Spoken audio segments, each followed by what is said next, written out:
Hi everyone, glad to see you back on the channel. Today we're exploring a difficult but fascinating question that many people quietly wonder about, especially in uncertain times. If the unthinkable were to happen and a nuclear conflict occurred, where in the United States would someone have the best chance of surviving and rebuilding afterward? This is not about fear or panic. It's about understanding geography, infrastructure, population density, and long-term resilience in a calm, realistic way. When experts talk about surviving a nuclear war, they usually focus on a few core factors. Distance from likely military and strategic targets is critical because major cities, ports, and bases would be at the highest risk.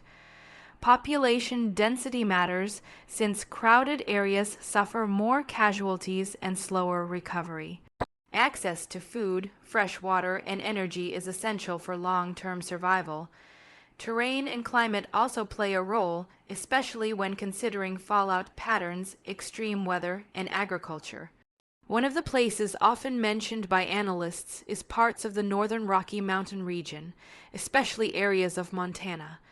Much of Montana is sparsely populated, with vast open land and small communities spread far apart. This low population density reduces the likelihood of being near a direct target and also lowers the risk of chaos after an attack. The state has significant agricultural capacity, including wheat, cattle, and other food sources that could support local populations for long periods. Montana's geography also works in its favor.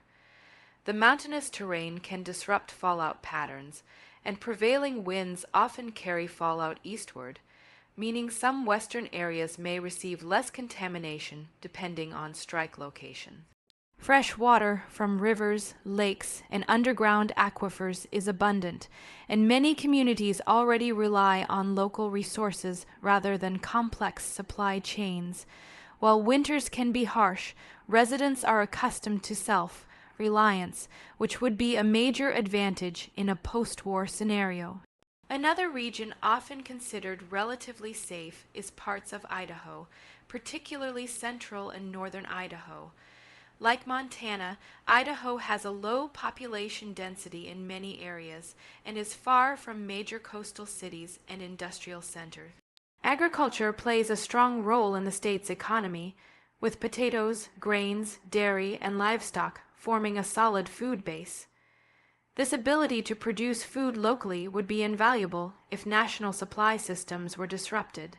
Idaho also benefits from significant freshwater resources, including rivers and reservoirs fed by mountain snowpack. Hydroelectric power is widely used, which could continue operating even if fossil fuel supplies were interrupted. Many communities are small and tight-knit, which can help maintain order and cooperation during crises. While no location is completely immune to fallout risks, central Idaho's isolation and natural resources make it one of the more resilient areas. Parts of Wyoming are also frequently mentioned in discussions about survivability. Wyoming is the least populous state in the country, with enormous distances between towns and cities. This alone greatly reduces exposure to direct attacks and the secondary effects of mass panic.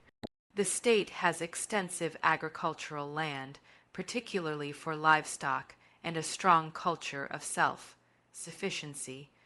Wyoming's energy resources are another advantage. The state is rich in coal, natural gas, and wind energy. While national energy grids might be damaged in a nuclear exchange, localized energy production could help communities maintain power and heat. Fresh water sources, including rivers and aquifers, are relatively plentiful, and the cold climate could actually slow the spread of some contaminants. Life would be challenging, but the fundamentals for survival would be present. Moving slightly west, parts of eastern Oregon are often considered safer than many other regions. Eastern Oregon is far less populated than the western side of the state, which includes major cities and ports. The high desert environment, while dry, supports agriculture through irrigation, and many communities already operate with a degree of independence from major urban centers.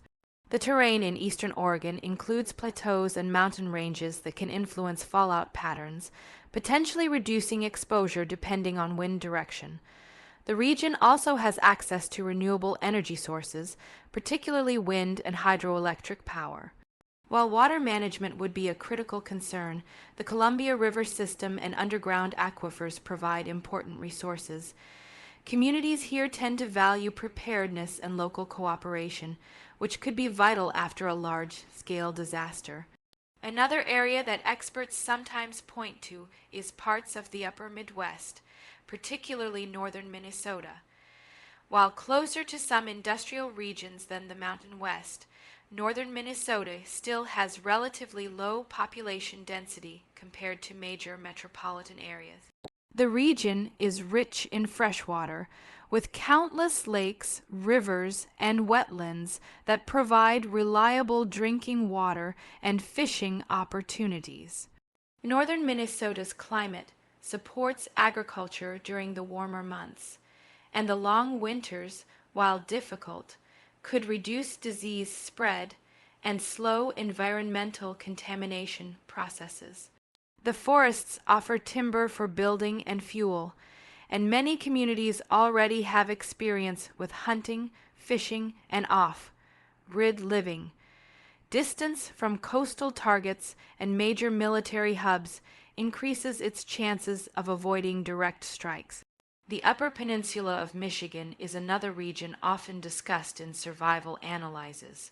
Separated from the rest of the state by the Great Lakes, the Upper Peninsula has a small population spread over a large area.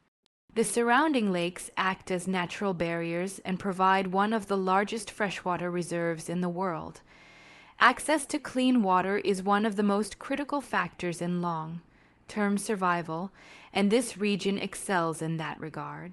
The Upper Peninsula also has forests, wildlife, and agricultural potential that could sustain local populations. While winters are severe, the people who live there are accustomed to harsh conditions and long periods of isolation. The region is far from most major strategic targets, reducing the likelihood of direct impact.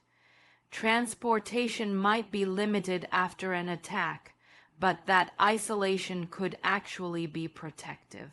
Parts of Vermont and New Hampshire, especially rural areas away from major cities, are sometimes considered relatively safer as well.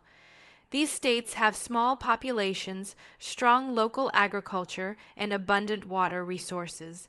The terrain is hilly and forested, which can help reduce the effects of blast waves and fallout dispersion depending on conditions.